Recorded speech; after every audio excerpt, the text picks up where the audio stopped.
thoughtful gift from Donna's mother, a collector of antique toys. Donna, a practical young woman, placed the doll on her bed, a harmless decoration among her nursing textbooks and stuffed animals. At first, Annabelle was just that, a doll, unremarkable, unthreatening. But this peaceful facade would soon crumble, revealing a sinister reality that would forever change Donna's life and the lives of those around her.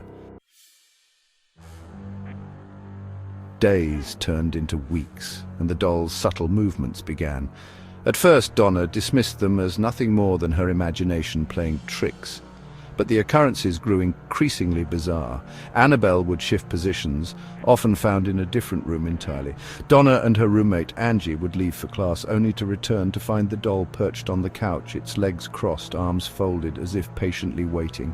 At first it was just little things, Donna recalled years later, her voice trembling slightly, but then it escalated.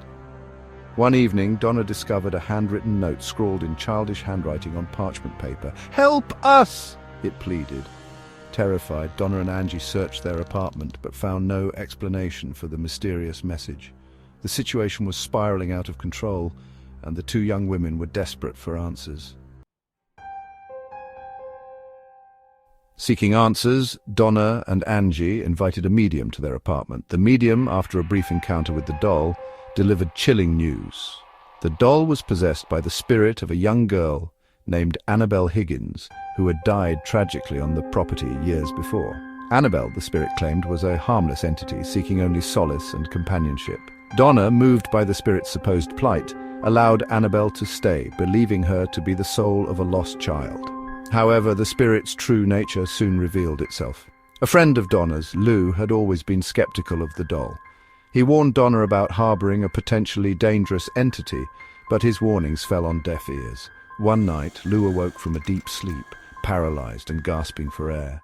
He felt a presence in the room, a suffocating weight pressing down on his chest. As his eyes darted around the room, they fell upon Annabelle, the doll now at the foot of his bed.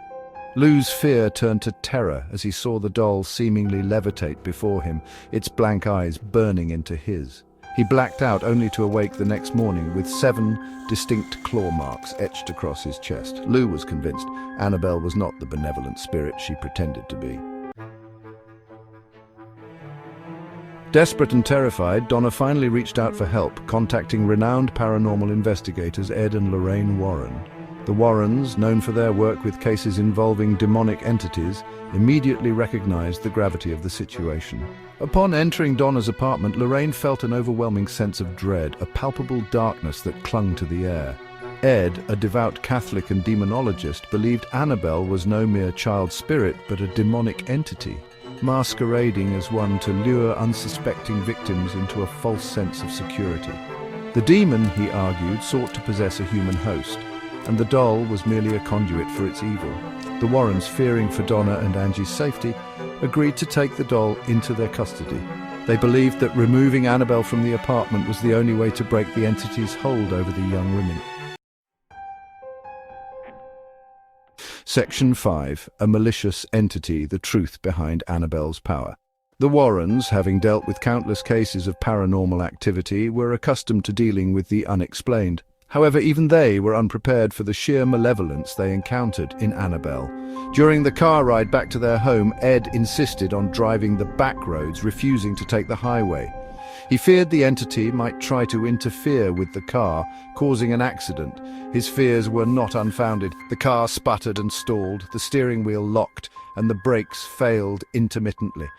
Ed, reaching for his bag, quickly splashed holy water on the doll, and just as quickly the disturbances ceased. Upon arriving at their home, the Warrens placed Annabelle in a locked glass case encased in blessed wood and holy water, believing this would contain the entity. This, however, proved to be a temporary solution.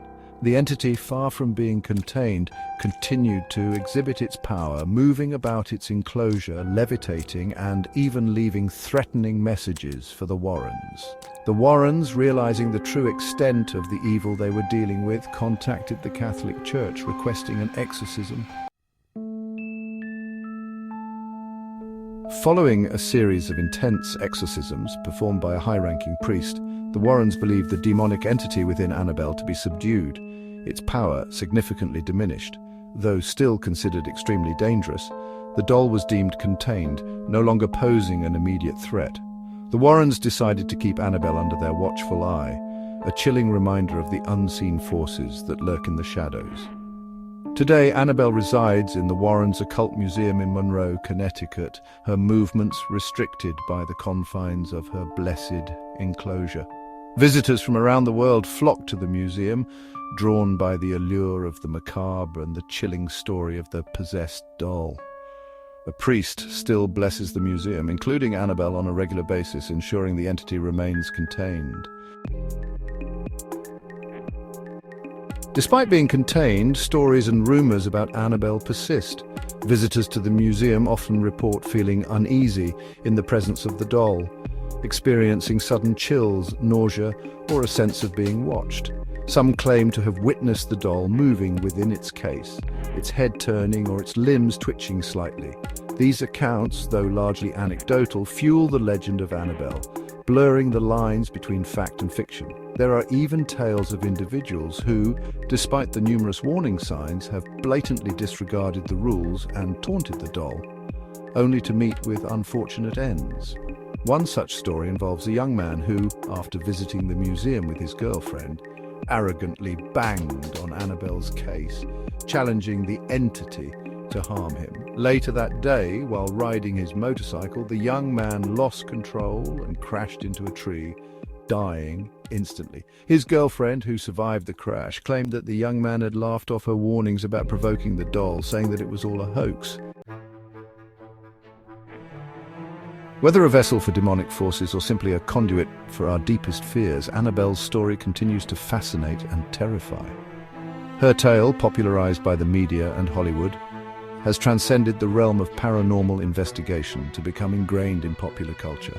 The image of the seemingly innocent doll with its vacant eyes and unsettling grin has become synonymous with the unknown and the terrifying.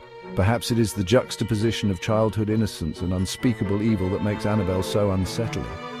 Or perhaps it is the fear that the ordinary objects that surround us, the toys we give our children, could harbor something sinister, something capable of causing harm. Whatever the reason, Annabelle's story serves as a chilling reminder that some doors are best left unopened and some evils are best left undisturbed. The true story of Annabelle remains a subject of debate shrouded in mystery and speculation. While skeptics dismiss the doll as a clever hoax, countless others believe in the accounts of those who encountered her malevolent presence. The Warrens, who dedicated their lives to investigating the paranormal, maintained until their deaths that Annabelle was a genuine case of demonic possession, a chilling testament to the darkness that can lurk beneath the surface of the ordinary. Annabelle's legacy extends far beyond the confines of her glass case, serving as a cautionary tale about the dangers of dabbling in the unknown and the importance of respecting the power of the unseen. Whether a true demonic entity or a manifestation of our deepest fears, Annabelle's story continues to captivate and terrify, a chilling reminder that some mysteries are best left unsolved. Don't forget to subscribe and like this video. See you with another horror true story when we reach 5 subscribers.